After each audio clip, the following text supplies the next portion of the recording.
This is what you call a bad bitch. What? This is what you call a bad bitch. Looks a little something like this. Looks a little bit like I can't miss. Hey, this is what you call a bad bitch. What? This is what you call a bad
Hi.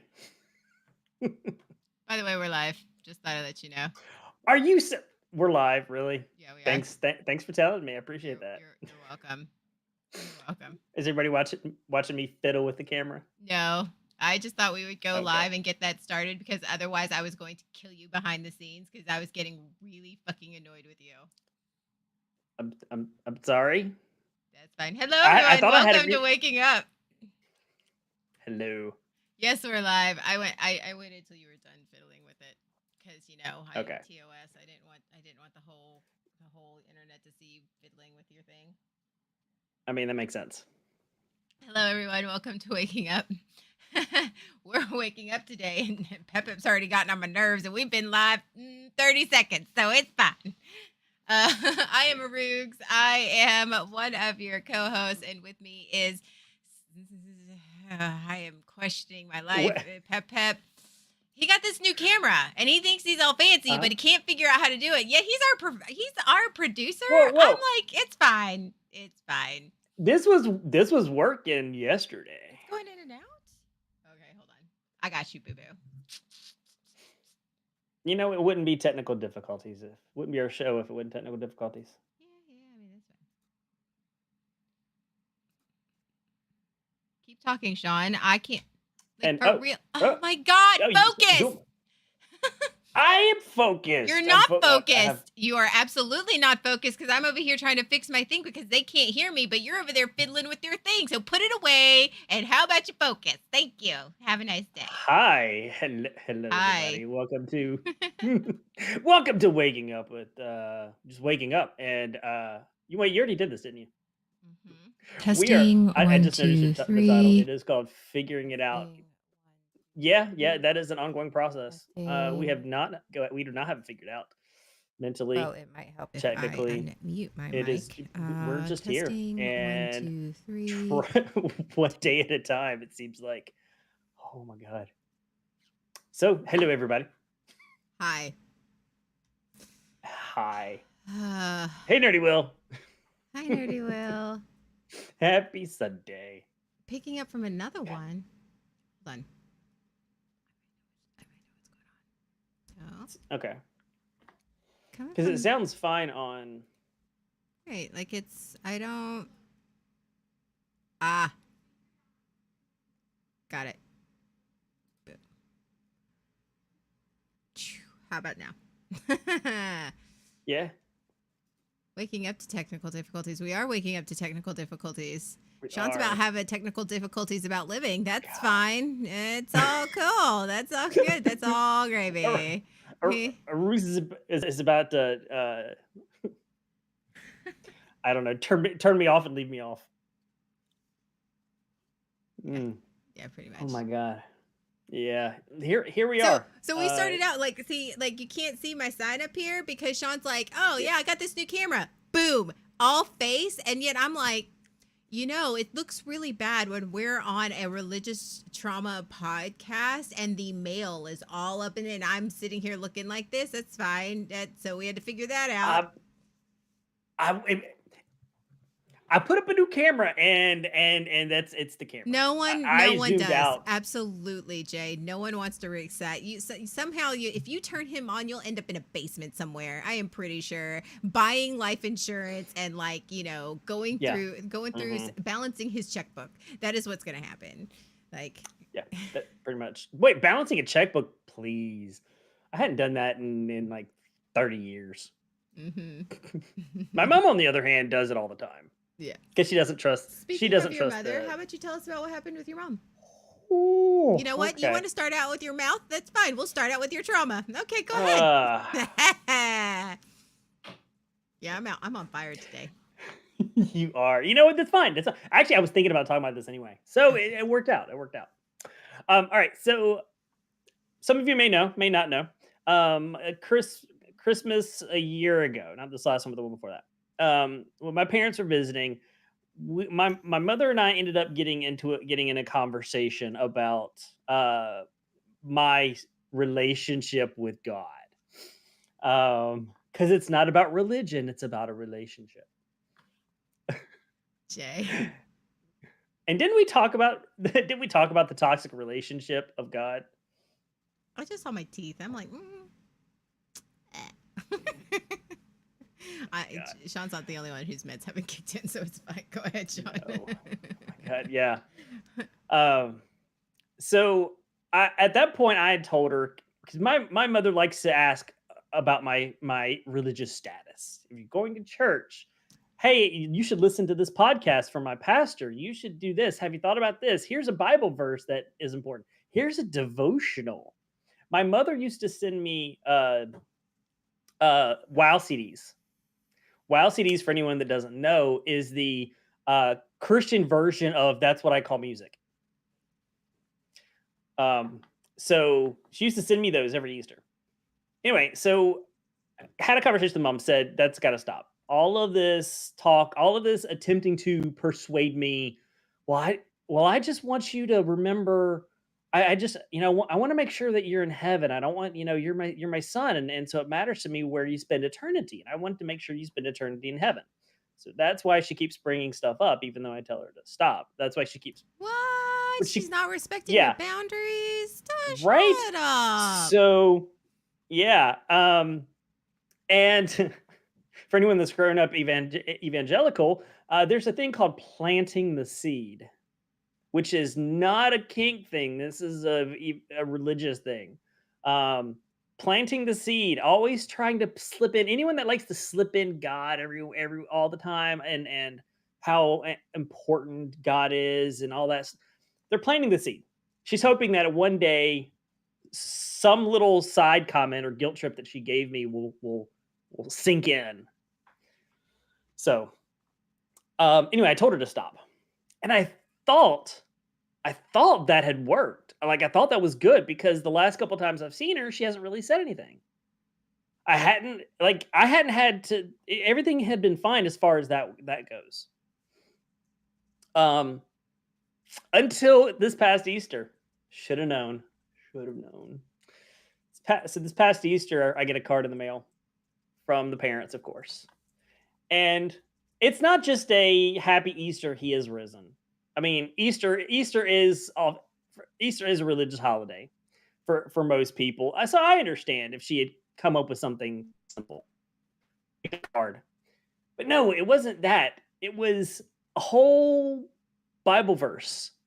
It was also, there was a little, I don't know if this was handmade or not. It kind of looked like it was. It looked like a little Easter bunny made out of scraps of paper, or not Easter bunny, a little Easter basket. And on that Easter basket was a Bible verse written, "He is the way, the truth, and the life." And I'm like, if that isn't absolutely contrary to what we had talked about, if that isn't breaking the boundary, I don't know what is. She's putting a Bible verse, sending me a religious card. And of course she includes $20 in it, because she always says that. I'm like, you can't pay off my boundaries. You can't buy my boundary. So I'm like, so the part of me that I'm trying to work through and heal from is the part that says it's not a big deal. So the thought is still there. It's not a big deal. But I then have to take the time to remind myself that my boundaries are a big deal. Because this is her breaking my boundary. So it is a big deal. So I sent her a text message, which for me is a big deal, which for me is difficult.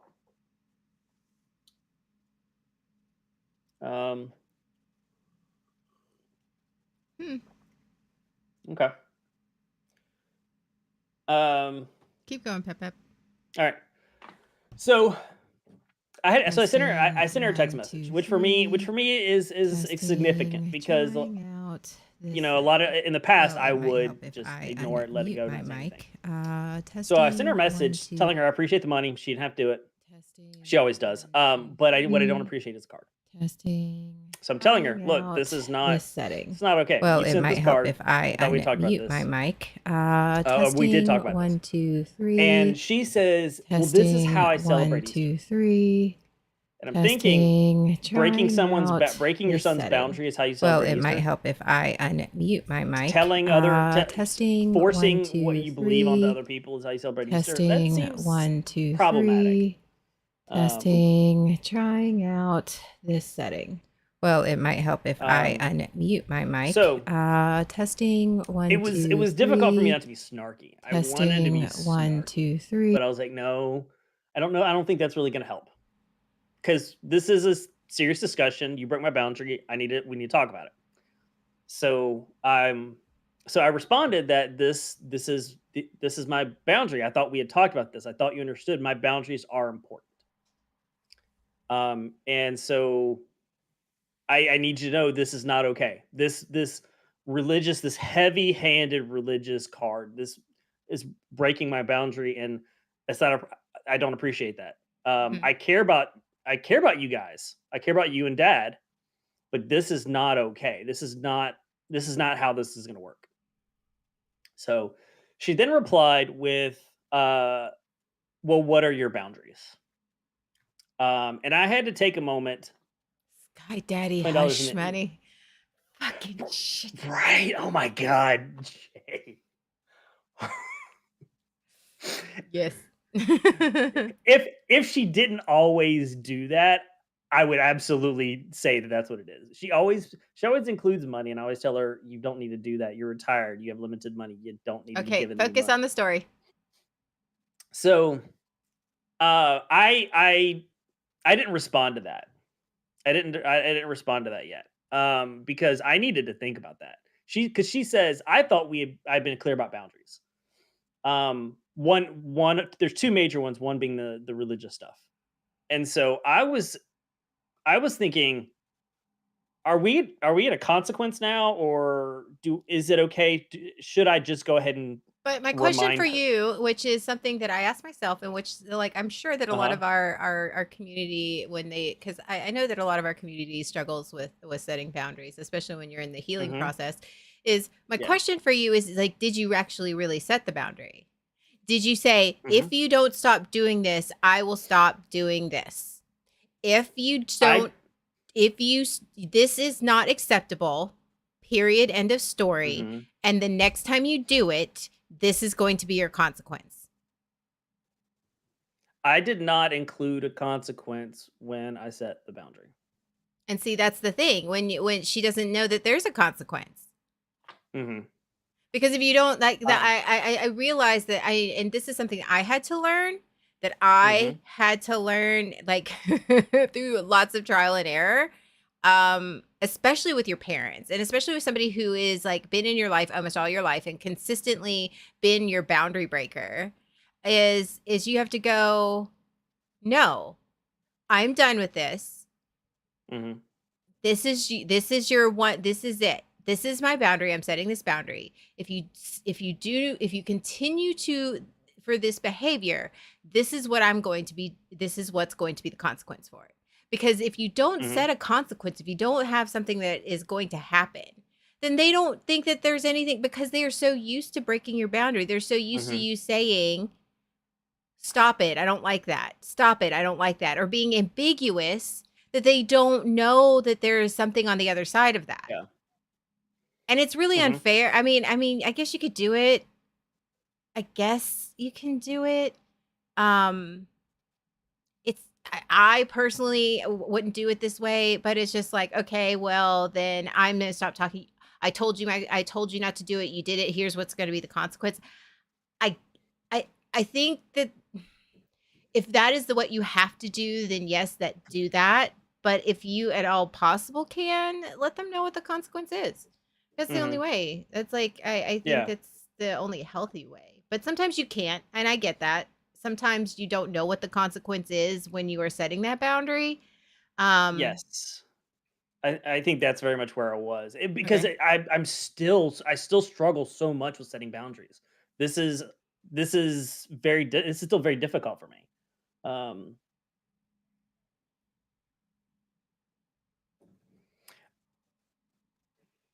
um, looking at Jay's comment. How about you Um, focus in what you okay, you're getting it okay, like yes. so so this was a topic in therapy. Because I wanted to figure out, I wanted to see what my therapist perspective was. Which is And smart. so we talked about, Very yeah. smart. So we talked about it. And um and we talked about consequence. He says to go ahead and let her know. This you don't need to enact a consequence that you haven't even communicated to her. So take this time to clearly redefine. This is a perfect moment to clearly redefine the boundary. Even if you think you told her to her clearly before, you're doing it in text message now. I mean, you can screenshot that. So tell her what your boundaries are, and tell her what the consequences are. Go ahead and put that out there. And I was like, well, so I'm talking through what the consequences could be. And I'm like, I don't. So she keeps talking about religion and asking me about my religion, asking me all this stuff. I'm like, nope. I mean, I could stop talking to her. And he's like, no contact is difficult. That sounds like you're thinking no contact. And that can be really difficult. And that, I mean, not necessarily, that's not the only, that's kind of like the end, an end of or part of a spectrum. Um, I'm not sure if you need to go that far at this point. Like, I don't think this warrants it. But so how do we bring that back? How do we do something that's not there yet? Um, and so we talk. I was like, well, she sent me a card, and that's so. If she sends me a card again, I can just throw it away. I don't have to open a card. I don't have to read whatever card it is. So when it comes to if she sends me a card again, I can just toss it out, even if it's got $20 in it. Throw it away, Open it up and or don't tell her I'm read not it. reading. Just look. You can open it up and like. Just enough. Well, I think I'll tell her that I'm gonna throw it away regardless of what's in it, but then I'll still retrieve it, and I just won't read it. I can tell you this, But I my think mom keeps sending me cards, even though I've been no contact with her for yeah, years. And she sent me a yep, card not but when my sister was here, not but a couple weeks ago. And I knew it was a hmm card. And I opened it. I was yep, like, I'm not reading this shit, but I was like, but it's a card. I don't know if there's money in it. I literally opened it up. No, uh actually, huh. I think I had Z Roogs open it up. I had Z Roogs open it up. I said, look in there, see if there's money. He's like, yeah, no money. I was like, shoot in half and threw it away. Trash it. Like, I'm gonna make Yeah. sure that hmm there's not shit in it. Cause I mean, if you're gonna send me stuff, I mean, I'll take it. I'm not above that. Yeah, and then you know what? That might Yeah. be fine, but you know, it's okay. Like, I don't have to hear what But you yeah, I'm have to not. say. If you want to send me shit, that's on you. I will like, accept the gift. But She's sending gifts to my but it kids. I'll doesn't let get her you have. anywhere. No, it doesn't. I think that's the thing. It's like I cannot be bribed, and I think that was the other Yeah. thing. Is like, Yes. oh, if I throw it away, I'm not going to be. But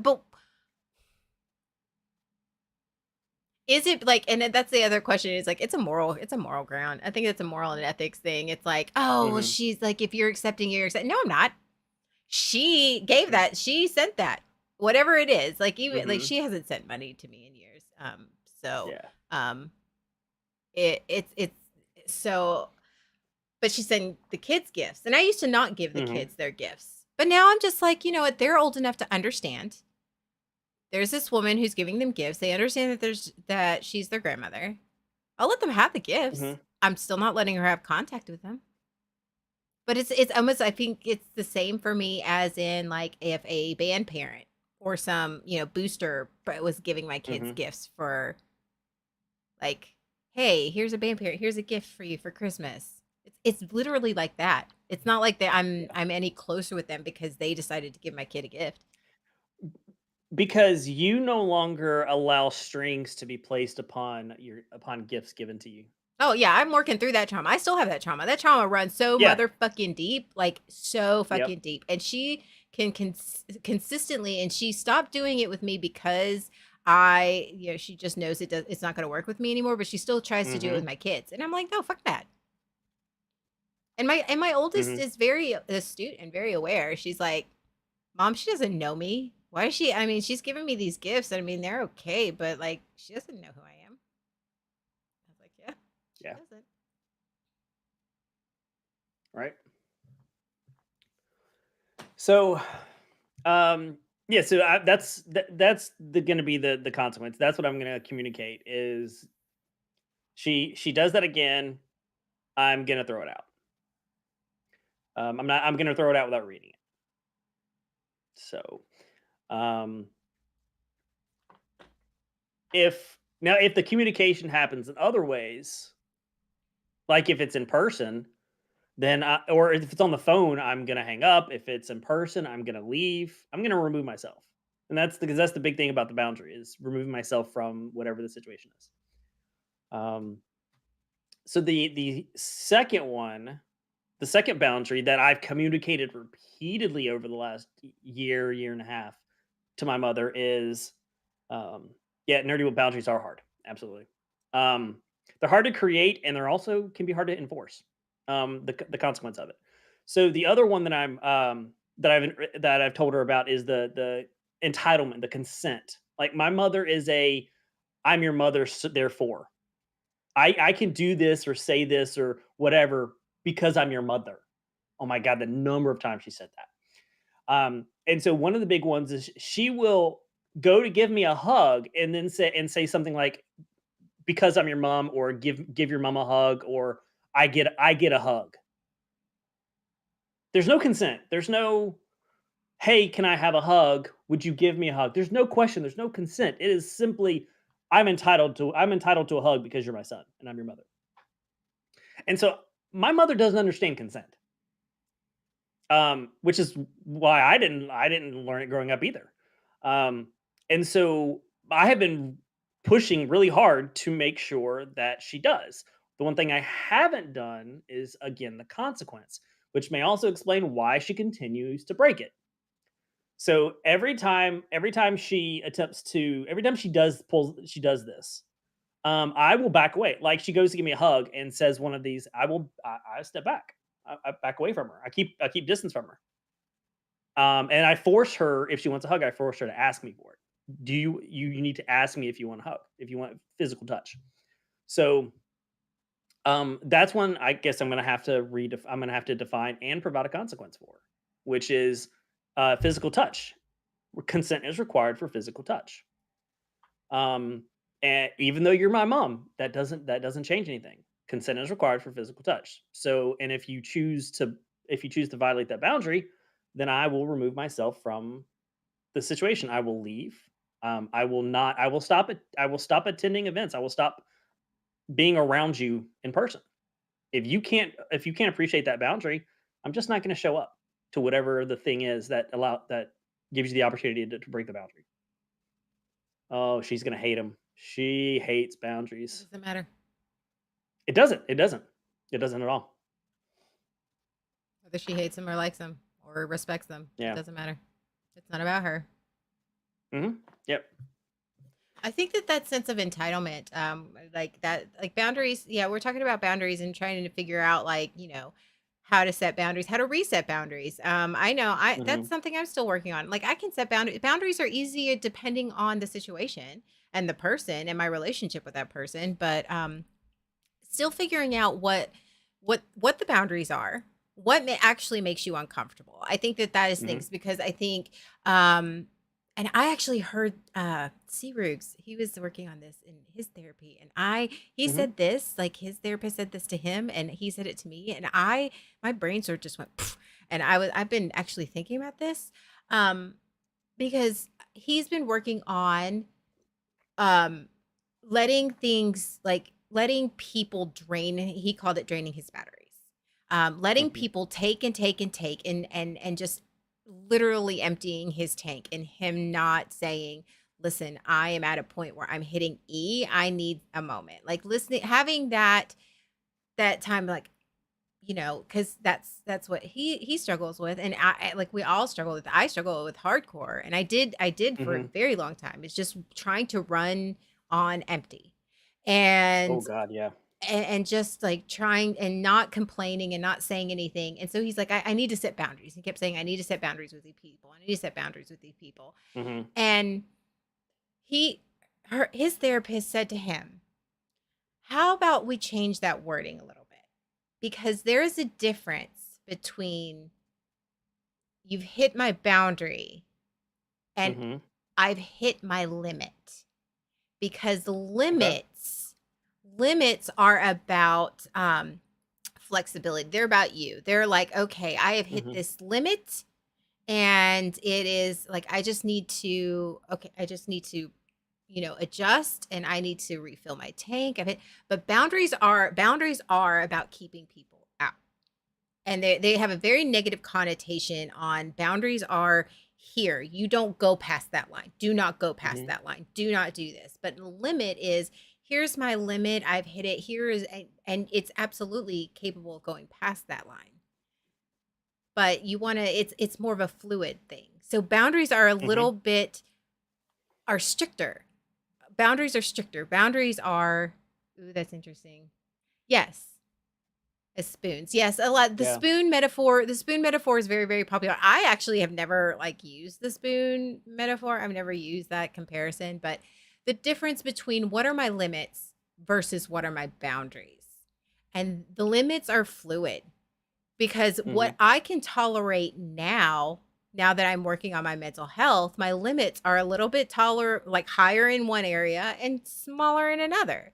But boundaries Mhm. are something that yes, you can change them, but they're more concrete. They're more do not do.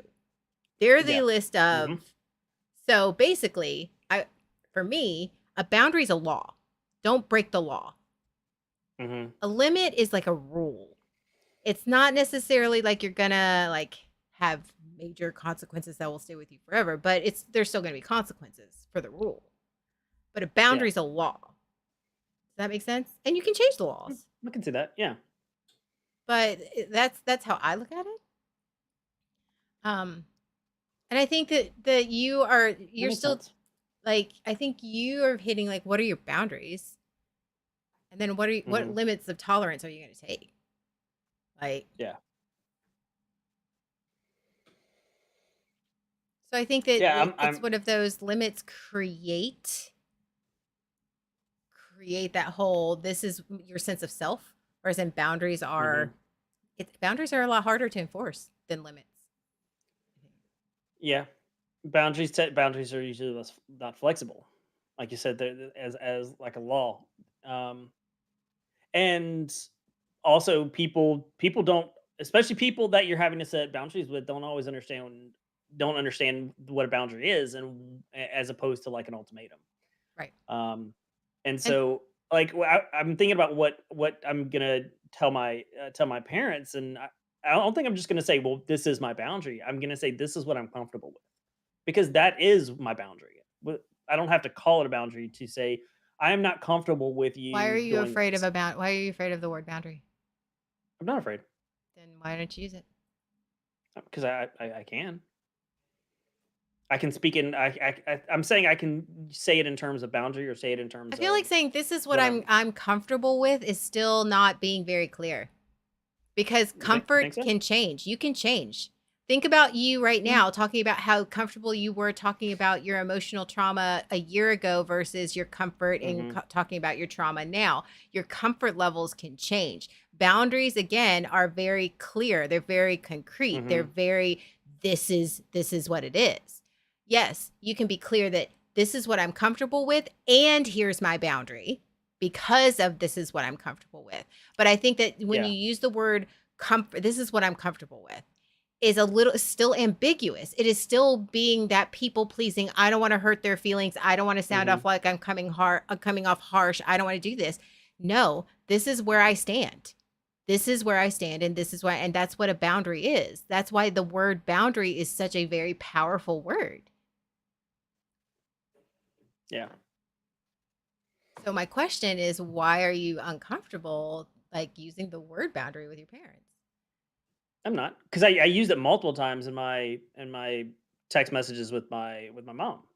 The Mhm. last I used boundary multiple times, saying saying that I thought you understood. I thought you respected my boundaries. I don't appreciate that you not respecting my boundaries. I don't appreciate that behavior or um so I'm not Oh, so I'm not afraid. What? okay, pause. I just realized something. Hold up, time Yeah. out. We're taking a break because we need to do a disclaimer. Hey, anybody here on like we totally forgot about it. I was so irritated at Pep Pep. I All the totally technical forgot about it. difficulties. Technical difficulties. I totally forgot about this. Okay, time out. Here's a disclaimer. We do not think that faith or religion are bad things. We think that they are beautiful things when done in a mentally and emotionally healthy manner. We are not professionals. Anything said on this podcast, anything that we say is our own personal opinions.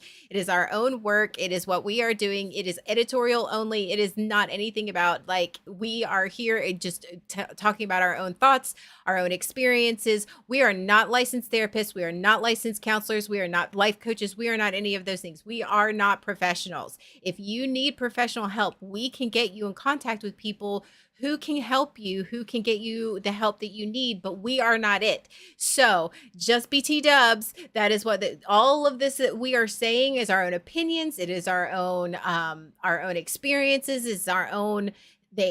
We are not professionals. So there. I totally Done. 40 minutes in the fucking podcast, and I was like, shit. Whoops. Because I'm glad you remembered. we're starting to get into some Yeah. like some really thought provoking stuff, and it's like, oh Yeah. fuck, we don't need people thinking that we know what we're doing because we have fucking no clue. We have no fucking clue. We're figuring it out as we go. We This is are our journey. You guys are figuring seeing it our out. We are journey. figuring it out right here, right Yeah. here. We are doing that. So, Yeah. So hi, Calvino. so hey Calvino. So what I was thinking was I'm not comfortable with this. This is what I will accept. This is what's required. Consent, consent before blah blah, and laying out what those boundaries are. Mhm. And then what the consequences of that. So that's and Nerdy Will, you're absolutely right as far as the soft, because I think that is what I've done in the past. I have made it has been more of a soft. I don't want you to do this. Comfortable is a Please soft stop word. doing this. It is a soft word. Yeah, it is. Yes, yeah. And so I think that's what's got me to this point is because I haven't, because I've used those soft words, and as opposed to making it cut dry, clear. This is a boundary. Don't cross it. Right. And Nerdy Will, and I guess I'm not gonna speak for Pep. I mean, I have my opinions Mhm. on him, but it's one of those especially for those who were raised in the church and raised in the South, especially. Like I'm gonna like regional, and this is not, this is not just to the South, but it is very much Mhm. how I was Very raised prevalent. as yeah, Mhm. very prevalent in the Southern culture as well as the Southern Baptist culture is soft language. You're never harsh. You never make declarative sentences. Nothing is ever declarative. Everything is always ambiguous, and And questions. questionable, and it's Mhm. always malleable. Like you never come right out and say, just like when the Southern joke is like, oh, bless your heart, like that Mhm. type of thing, or that whole Southern backbiting. It is never. That's why when a lot of times somebody from the Northeast comes in contact with somebody from the Deep Mhm. South, it is really it's really unsettling because people in the Northeast don't give a shit. They will tell you exactly how they feel, exactly what they think. They Yep. are upfront and honest and in your fucking face. Sometimes to a fault. They have that has their own like issues of like having. There's a Yeah, middle those are somewhere. they're into the spectrum. Maybe Yeah. there's a reason why Washington's right in the middle. But anyway, I'm just kidding. Oh God. That was funny. Sorry, no politics there. It's just a joke. But that's way we were raised. That is Yeah. absolutely, and it's not just that in the South, but it was very much pushed at home. You never said what you Absolutely. meant. You never, and you weren't Mhm. taught that language. We were never Mhm. taught the language of how to say something very abruptly and upfront, and not even just abruptly, but just very clearly, because that Yeah. was never part of the culture. It's not Mm. ever part of the culture. What you say is Mhm. never what you mean. And it's Yep. very the cognitive dissonance in that breeds a lot of insecurities. It breeds a lot of, trouble with boundaries. And I know for me, Breeds overthinking. it does breed overthinking. It breeds hypervigilance. It breeds all of these things. And as we grew up, especially in the time period in our generation that we grew up in, like we didn't know. We don't know how to Mhm. address anything directly or how to use the right language that doesn't feel attacking. And I know Yeah. that with Sean and I both, when we have a discussion, when him and I have a disagreement or we have a discussion, even if I'm using very neutral language, which I try to use, Mhm. I have like a list of like neutral words that aren't accusatory but aren't passive. And I try to use those words. Sometimes Sean Mhm. does take that and vice versa. Like we take it Mhm. we become very defensive because we Yeah. take the neutral words and we use them as an attack. And Yes. so our We add a lot of weight. We yeah. filter them through our baggage, through our trauma. Yeah. Absolutely. Oh yeah, I didn't nerdy. Well, that's. I mean, you're not wrong. You're not wrong. I'm not. We're not saying Hmm. that. I just sort of like here we are trying to. We're figuring out what boundaries look like for us. What Yeah. and how to communicate those in a healthy way. And that's something that Sean, like I've been working on, and Sean is as having to do right now, and with somebody who is Hmm. is very important to him. He does love his mother, Hmm. and he does care about her. But I think he's starting to love himself more, and I like that. Yes, and that's a good thing. That is a Yes, good that is thing. absolutely. That is a good thing. It's Yeah, it's a combination of understanding my wants and my needs and what I will accept, and then understanding how to put that forward in a boundary. Right. Because I've understood boundaries for years. This isn't me learning about what boundaries are. This is me learning how to apply it to my life, and how to make my wants and needs known, what I'm acceptable with in terms of a boundary and communicating. Because knowing it and using it in the right way is not the same thing. But we've known They're what our two different boundaries parts. were for forever. We have always known what our Yeah, boundaries were, but we never because yeah. Mhm. we just never set them. Yeah, you know what your boundary is because you have emotional response. I know what my boundary is because I have an emotional response when someone breaks it. I just haven't communicated the boundary. And so that's what I'm trying to do, is make sure I communicate what that boundary is, and what the consequence is for it.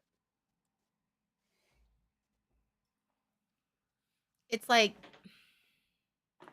okay, it's like the invisible boundary, right? It's like the state line, you know, or like property line, property lines. Oh, Unless yeah, property like lines. property lines, unless you put a fence up, unless you make it very clear, here's my where my property Mhm, begins and yours ends. Like this is where it is. Like, can mhm. you really get mad at the person who's just like in your yard, or like I mean, there's a point where they get to the point where they can tell that they're not on their territory anymore, but Mm. there's still a place where like I didn't know. It's more ambiguous. Yeah. Yeah. Mhm. Emotional response. Yeah. Yeah. We know what we will accept and not accept. We know what we're okay We with always and not have. okay with. Well, yeah, because we've had an emotional reaction to it. I get upset, I get angry, I get resentful. But I didn't put the pieces together, or I did and I knew I needed to. I knew it was important, but I struggled to communicate that. That's the really tough part for me, is saying that my who I am, what I want, what I need is important for me to communicate that to the other person, and let them, for them to know this is what I'm okay with. This is what's acceptable.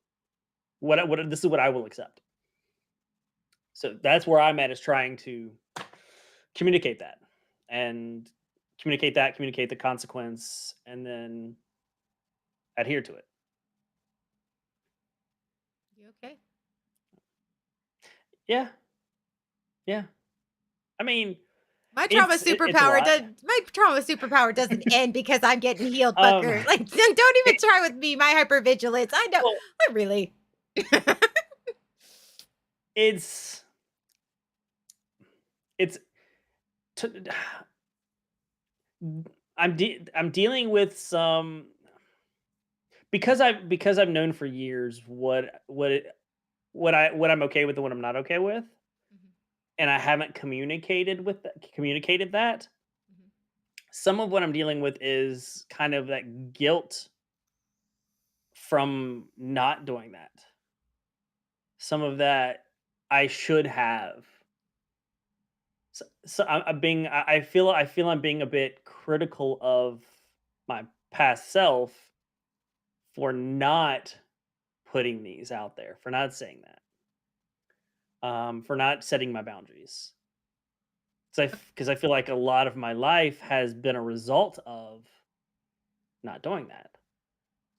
But at the same time, I know I wasn't where I am now is not where I was before. I was a very different place. I didn't know these things. Mhm. I wasn't mentally healthy. I wasn't where I'm at now. I wasn't there.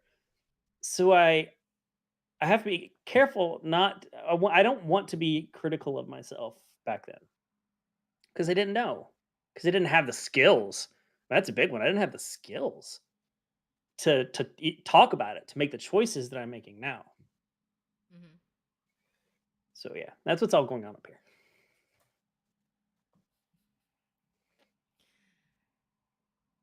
I mean, that's fair. I mean, that's the problem. No, let me reword that. Hmm. That is a struggle that I know I have, and I still have, and it's that knowing, like, oh, being angry at our past self, being angry at our at the I should have. Hmm. I wouldn't be here had I. Yeah. But at in the same thought, had you already known that, you wouldn't have been encouraged to heal. And I think that that is Sure. the part where you have to embrace everything about yourself, Hmm. and that's still something I absolutely struggle with. Um, is understanding that I had to learn sometime, and how are you going to learn if you already know it? And those are the skills that Hmm. you had, like, somebody has to teach you. Like, again, with Seaworks, I was having a discussion about my oldest daughter, how she's learning boundaries and she's learning self-reliance and self-regulation, and she's learning these things at the age of 12, whereas I'm in my 40s, and I'm Hmm. teaching myself. And she's like, and we were having this discussion because we're having to teach ourselves, whereas in my Yeah. daughter is learning from us. She's learning from that, and we didn't learn that. What we learned was bad Mm-mm. coping Not at mechanisms. all. What we learned was We did. defensiveness. What we learned was how to survive, how to cope, Yes. how to not set boundaries, that boundaries were bad. What we learned was not the healthy way. And so Yeah. we we're a product of our upbringing, Hmm. and we're a product of our environment. And we're like, especially our family doubled down and stuck us in the fucking church. Like, I mean, they doubled down and said, "Book it here, slap that in," and here we are. And we had to grow up fast. We were parentified Hmm. early. Um, Latchkey kids.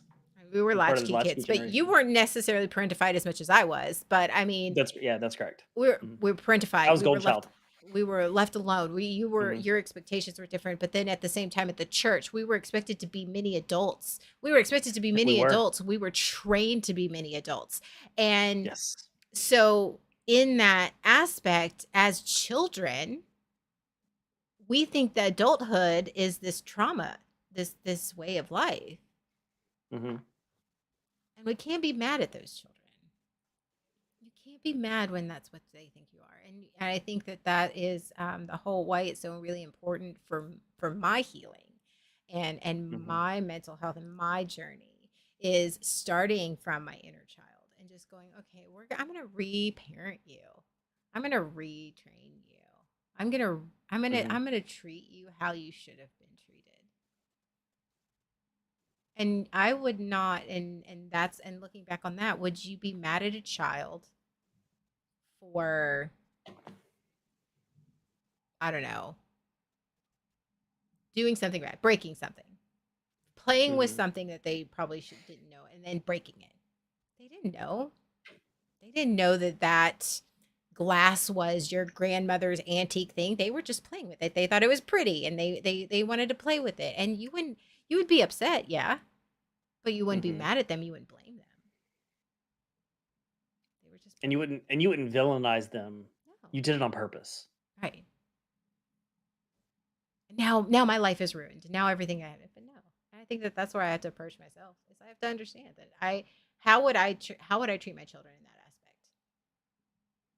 If they don't know, if my kids don't know, I have to teach them. Hmm. They're trying to figure it out. They don't know, and I got to help them. And I think that that's how I have to approach myself and my inner child. I didn't know. Yeah. I didn't know. I just Um, was trying to survive.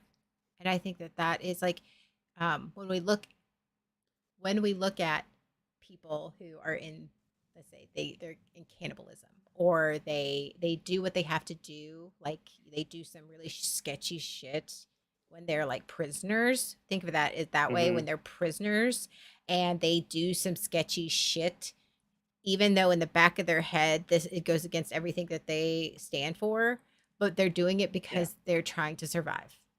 It's the Yeah. same for us. We were trapped in a prison of our own families, in our own culture, in our own Yes. childhood. We were trapped in those prisons, and what we did is we were doing what we had to do, even though we didn't agree with it after, even though it hurt us, even though it was, we were just doing that to survive.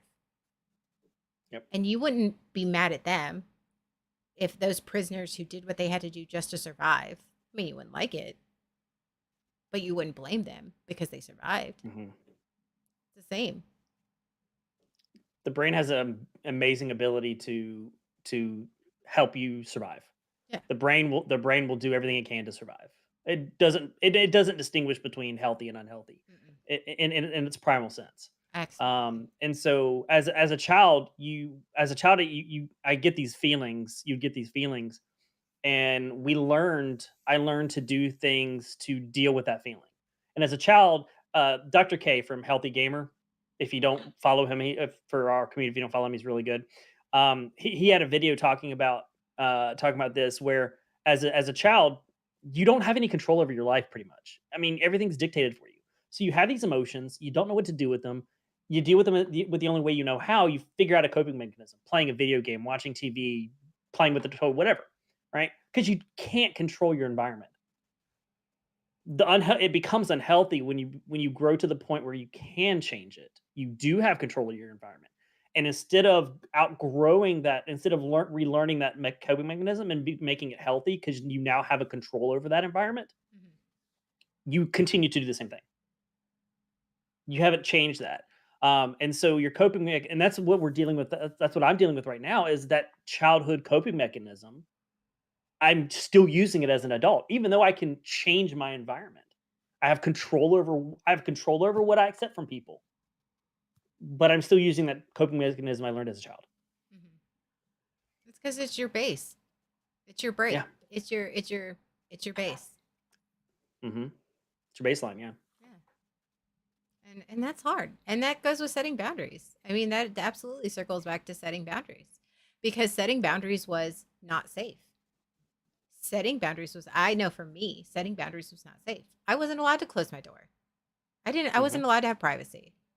I had somebody else Yeah. dictate what I wore, how I looked, what I said, who I hung out Hmm. with, like how I thought. Boundaries are very difficult because that is not what I was taught. You weren't allowed to. They Yeah. were they were I'm the not same way. safe. They were not safe because every time I tried to set one, I was a rebellious child. I was a bad child, Hmm. You're a strong-willed child. strong-willed child. The devil had Hmm. a hold of me. I was going to hell. Yeah. I mean, Yeah. all of these things, boundaries were not safe. They were not Mhm. safe. Privacy was not safe. Sense of self and taking care of yourself was not safe. Autonomy was not No, autonomy was acceptable. not safe. Being my own individual was a bad thing. Hmm. It is not a safe space. And that is really hard to unlearn. And it's really hard. And I mean, to be quite honest, I've only been on this journey for a little over a year. I haven't been on it for like 5 or 10 years. I have really been digging into my health and mental health and healing only for a year.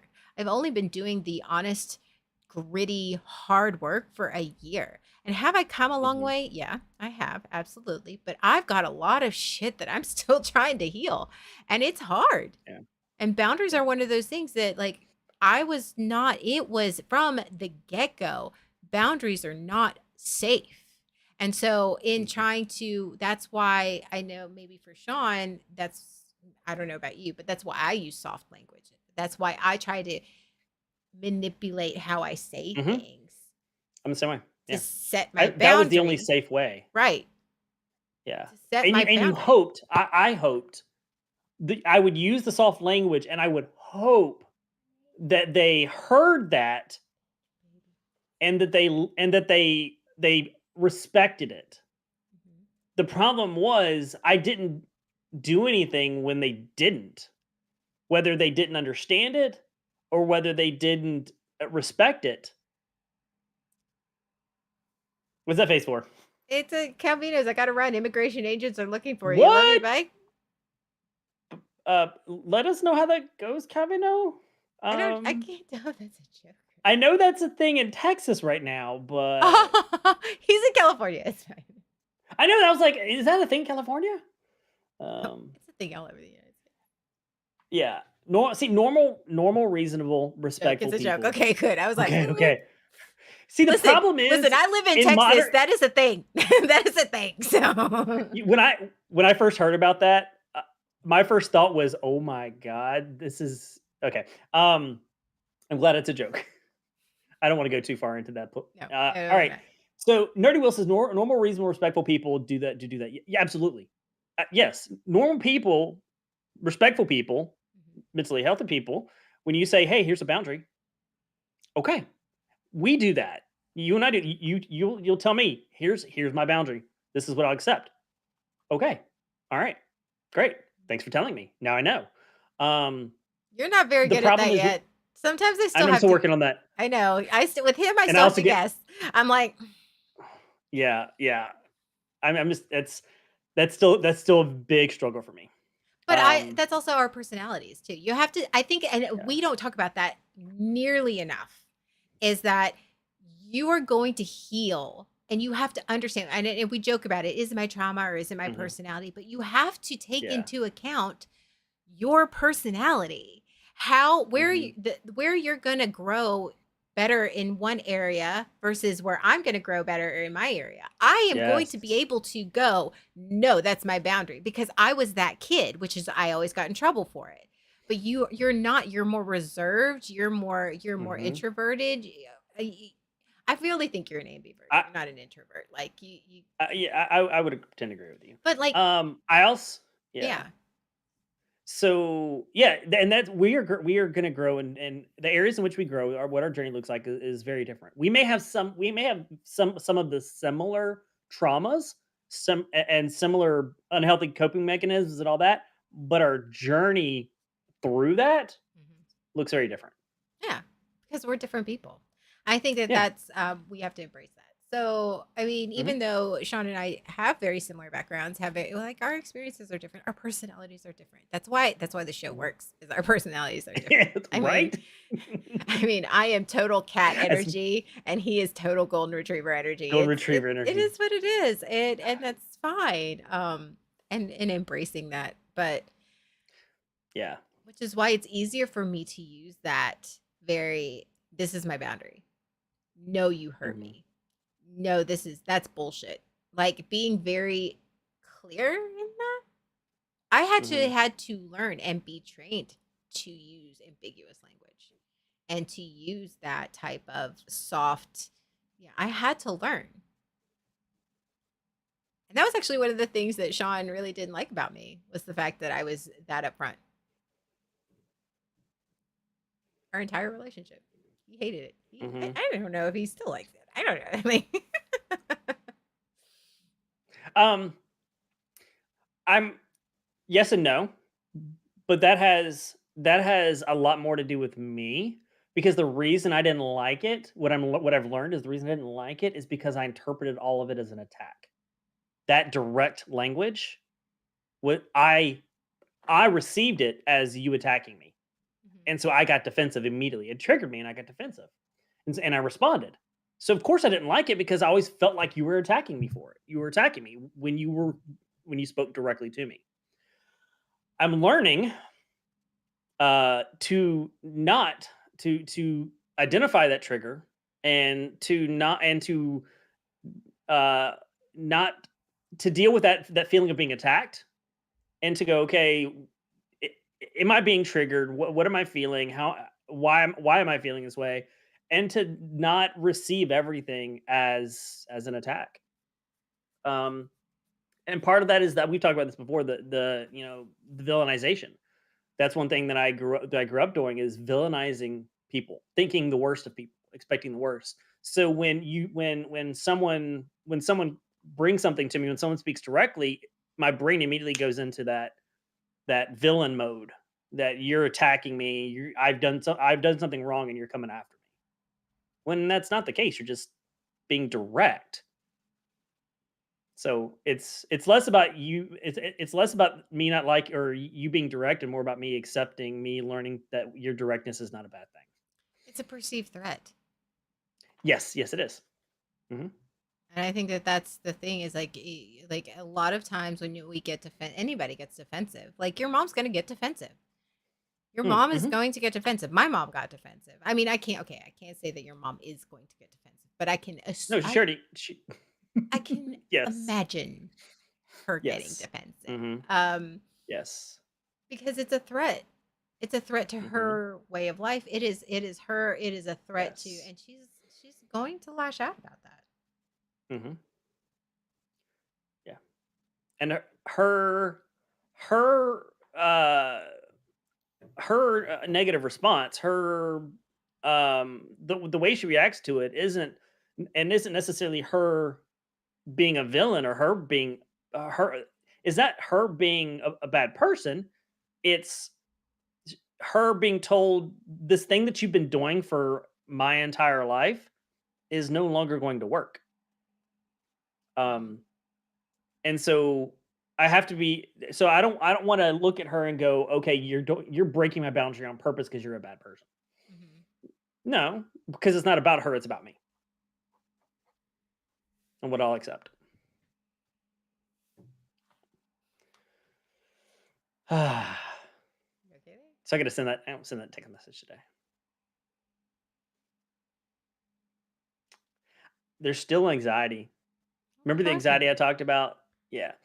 So just sending that message last week, that there was that anxiety of what I'm doing creates anxiety in me because it's not something I'm used to. It's still something that I'm healing from. You know, I'm not a bad person for setting a boundary.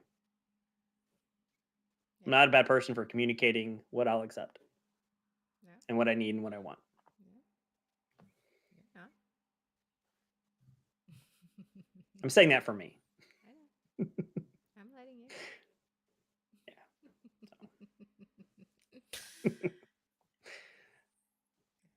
Now you're like, oh, Rooks, please talk. Please talk. Please. Hey, Rooks, you want to take this now? I mean, I find like, I mean, I appreciate you sharing that. I think that this discussion on trying to figuring, and I think that that is also something that a lot of times doesn't get talked about is the struggle of figuring it out, figuring out how to set your boundaries, what that looks like for you, figuring out what you are comfortable with, figuring out who you are, figuring out how to say the things to the people, figuring out what person you need to say the things to, like figuring out where all of these feelings coming from, just figuring it all out. And I Mhm. think, but the emphasis that we have to put on is not finding out and you have to figure it out all at once. And that it is a consistent, constant, continuous thing. You're not going to sit there and go, oh, I figured it out. This is what it is, because boundaries change, your limits change, your capacity to Mhm. feel, your thought processes change. Everything changes and evolves over time. So you're going to be consistently and constantly figuring out where you are. And those all change. And I want to just emphasize that. I think that so many people are like, once I figure it out, it's done. It's there. It's that is it. Sean. This is it. It is concrete. I'm done. I'm healed. I'm good. It's done. You know, I figured it out. I figured out this is the problem. This is how I'm going to fix it, and it's done. Okay, well, the problem has it's like a virus. It does adapt and it does evolve, and the problem does morph into something else, and and it's the same problem. It just looks a little different, and it's not. you're going to constantly be figuring out who you are, what's acceptable. You're going to be constantly changing and growing and evolving. And yeah, maybe you'll hit a rough patch in your life and you're going to figure out how to navigate that rough patch. hmm And it's okay. And all of that's okay, which is what I struggle with a lot. Like, oh, I figured that out, right? I should be able to navigate this storm because rough seas, don't make smooth seas, don't make whatever. Yeah. I know how to navigate these rough seas. Okay, but no storm is I've done it different. before. No storm is Yeah. the same. No storm hmm is the same. And no, yes, I have skills that can help me navigate myself through it easier. Doesn't mean that it's necessarily going to be the same experience. And that Yeah. there aren't going to be things that are happening that are different than last time, that are going to be hitting me and going, fuck, I don't know what to do. I don't know how to handle this. And that's okay. And you navigate Yeah. your way through it. But I think that there's a place where we can get to that we understand that we're healthy, but I think that we need to just be kind and gentle and understand that it's not going to ever be. You're not going to just live in this. I don't know about you. I don't know about community. I have to tell myself this all the time. hmm I'm trying to correct myself and making it. But I have to tell myself, I'm never going to be sitting in that place where I do the healthy thing, that I am going to be healed and stable. hmm I'm just not. I'm never going to sit in that place where something doesn't give me anxiety. That something's not going to, at the very least, poke at that trauma, and at least I feel uncomfortable about it. It's never going to just go away. And I wish it would. I wish I could sit Yeah. and wake up one day and go, I know how to do all the healthy things. That is just not possible for me. And that's okay. Yeah. I think that's why we call it a journey. Yeah. But I think, do you feel like what do you want? You say, I still feel anxiety. Well, I mean, do you want to not feel anxiety? No, I think it's not so much that not feeling anxiety; it's the intensity of the anxiety. Okay. Because the anxiety, like the anxiety, can almost feel like crippling, Mhm. like paralyzing. Um, and then that's not. I understand. I may feel anxiety. Setting boundaries aren't necessarily easy. Aren't easy, and it may never be completely anxiety free. But I think the anxiety should be. I'd like for the anxiety to be more manageable. I like for the anxiety to be not crippling, not paralyzing. Um, and that's part of what drove me to respond to my parents, was knowing that this was an important thing for me to do, recognizing that even though I'm feeling anxiety about it, it's important for me to do. Mhm. And what reduces the anxiety isn't necessarily what reduces the anxiety isn't not doing the thing. What reduces the anxiety is doing the thing.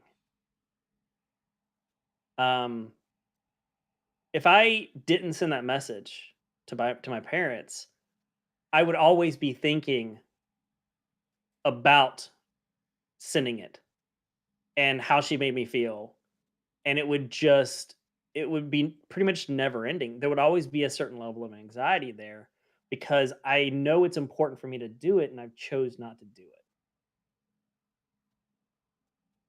So it's like I'm choosing my hard. I'm gonna have anxiety either way.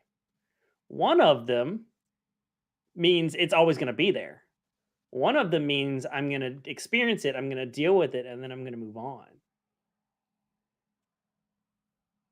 Not the anxiety completely goes away, but it definitely felt less after I communicated it. It definitely the anxiety definitely went down Mhm. because I did the thing I needed to do. And that's a lot of what I deal with is sitting in that place of this is this is what I know I know what I need to do. I know the I know the behavior.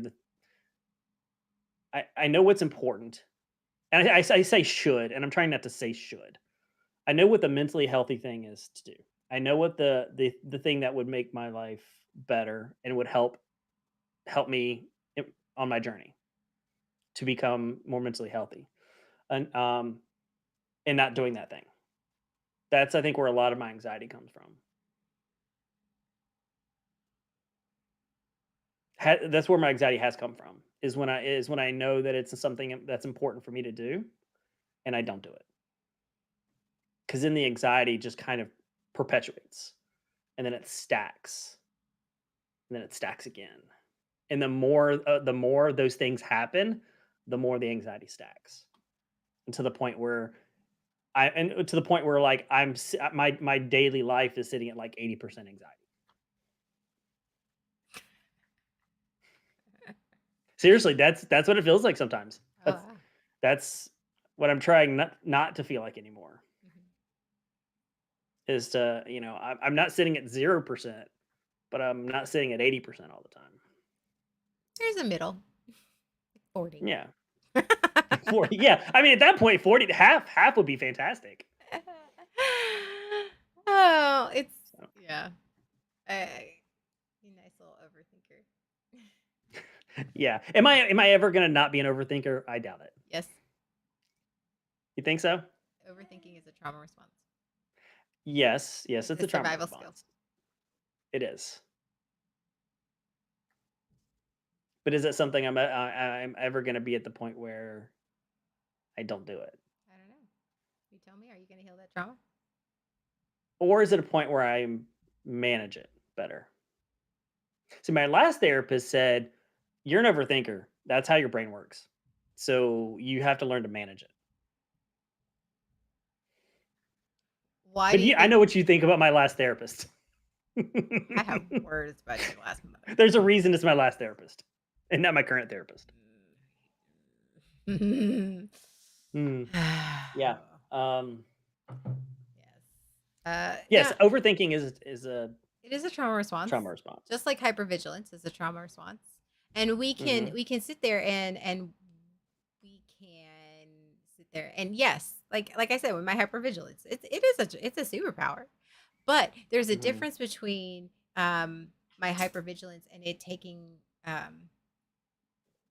it's how we use that at that point. I mean, no, Hmm. do I think you're never going to be an overthinker? No.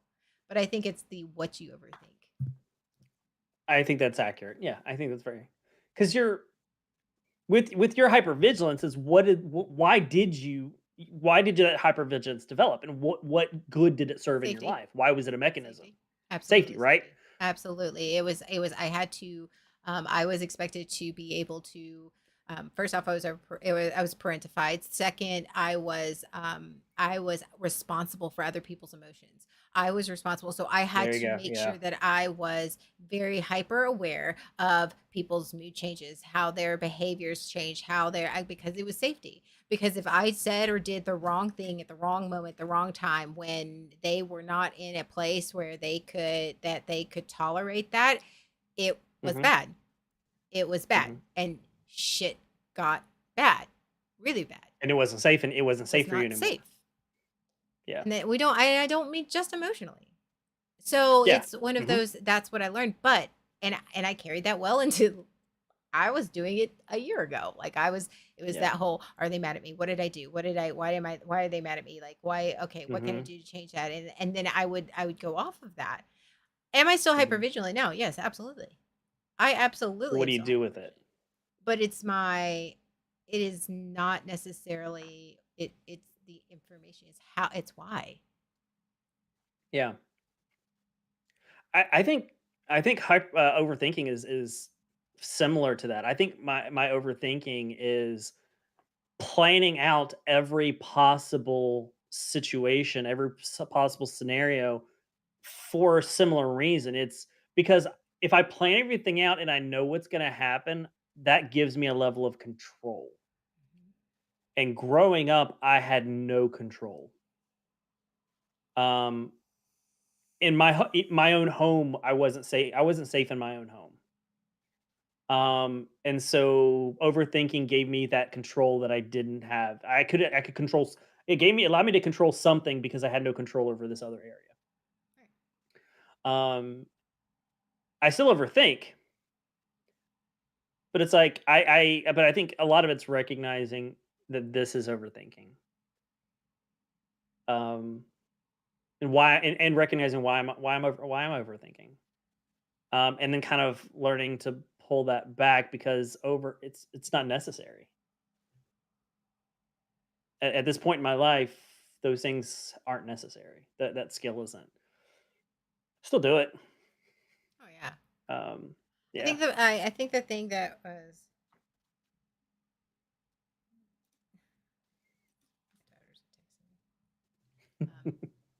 um, I think that the big thing is what I had my therapist, my she is now my life coach, but Yeah. my former therapist who I didn't leave because I didn't love. She actually left her practice. She So transitioned. she transitioned, so it was different. Yeah. It's different for me, but she really thought when I was in that bad state, when I first was starting to heal, and she's like, and I was Hmm. talking about my hypervigilance and how that was affecting me and how my coping mechanisms. She goes, okay, when that happens, it's not about saying I don't want to do that anymore. It's about Hmm. addressing your inner child, it's your inner self, and going and even addressing that action. And she's like, if it makes you feel better, because for me, saying it out loud makes you feel better, and it's not in my head, as we all know, I'm a verbal processor. Um, acknowledging that I'm being Hmm. hyper vigilant, and I understand that that is what served me and what kept me safe.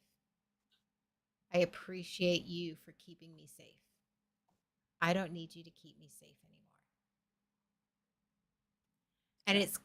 and you don't necessarily believe it, and you sound stupid, and you feel like, and of course your brain's going to fight you in that and go, what the fuck Are are you you talking about? sure? You've been doing this for decades. Fuck you. Like that. I That think I know better because I I've been think I doing this know for better. I've decades. kept you safe forever, so you can just go sit the fuck Right. down. And so it's basically like your parents talking to you, because that's exactly how it's like. I know you better than you know yourself, so sit down and shut Uh up. huh. It's like, no, no, no, no.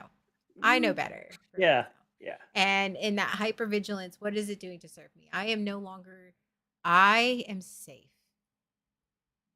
I am Yeah. safe. And I know Yeah. that what you're doing is trying to keep me safe, and I appreciate you Hmm. keeping me safe.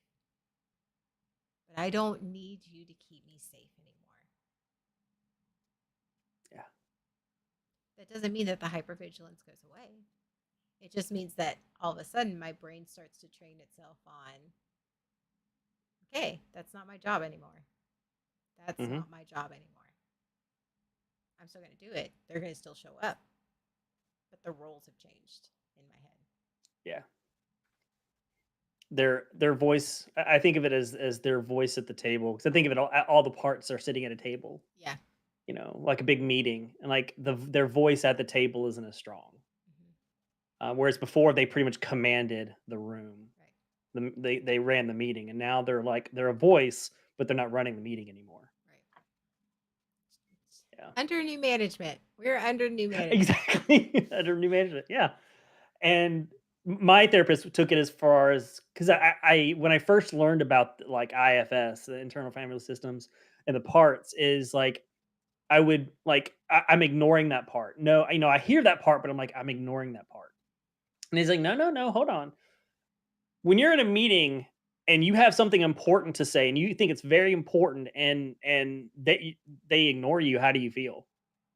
Oh, if I'm ignored in a meeting, I'm getting mad and I'm gonna like push even harder to be heard. He's like, that's exactly how the part of you feels when you ignore that part. It's gonna keep pushing until you acknowledge it. He said, so don't ignore it. What you Acknowledge it. resist Talk to it. persists. What you resist Yes. persists. That's Yeah. yay DVT. That's That's the one true. thing. It's like what you resist Woo. persists. Like that's why it's so important, especially in DVT, Mhm. is like you going, I see this intrusive thought. I see you. It's not ignoring it. It's Mhm. like I see you. I Yeah. accept that I'm having this thought, but I'm not going to sit on this thought. I'm going to let this thought, Mhm. like a car, go right on past. I acknowledge that that's a thought, and it's a thought that I'm having. And sometimes I might have to sit and watch the car in a very uncomfortable way go through, but I'm not going to Yeah. get in the motherfucking car. And Yep. yeah, I think oh, DBT skills plus part work. It's hard. Yes, So it is. fucking hard. It's acknowledging we- and then it's restructuring. It is okay. We'll think of it in corporate terms. It is restructuring the Yeah. company. You are restructuring the company that has the mom and pop company that has been running the same way forever now needs to face the fact that it's got to change. It's got to grow. It's got to evolve. Yep. Roles have to be changed. How you do things have to be changed if you're going to survive. Yep. We're growing. Yes. As a business, we're growing, so we got to adjust how we do things a little bit. We have to, if you want to be successful, we're got to restructure, and that's. We are a family, Nerdy Will. Don't. But Yeah. But that's. Yeah, I think it's a great metaphor. That's how I think about it. Mm. If you want, Yeah. if any company wants to survive, they will have to learn how to restructure and grow, Mm-hmm. and that's what I think of it as in my head. Is I have to learn, like everybody comes to the table. Mhm. Every single, I had a list of 45 parts. 45.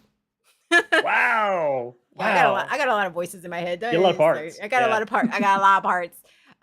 Yeah. But they all come to the table. They all come to the Mhm. meeting.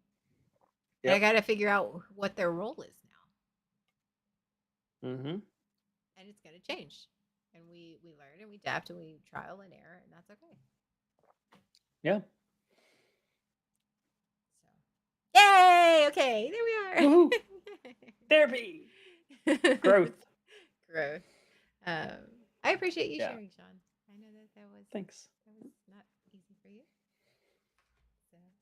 So I appreciate you doing the same. I didn't share much. Yeah, but you still shared. Okay, why are you putting it off on me? Accept the compliment and say thank you and just sit in it. Thank you. Okay. Thank you. Yeah. You don't have to. Okay. You don't have to share the compliment, Sean. You don't have to share the compliment. Oh, and just like that, you've just seen That's a Sean's whole trauma. other- You see just Sean's trauma right there That's a on, whole- on screen, right there. I That's a whole complimented other him, and now he's topic. wanting to share the trauma. He shared the compliment. Just take the compliment. It's fine. You can have Thank the you. whole thing. You can have the whole thing. It's all yours. But if I have the whole thing, You're yeah, gonna- that's a whole nother. Yeah, you gotta feel good about yourself. God for fucking bid. Oh no. That's some deeper religious trauma. That's next week's episode.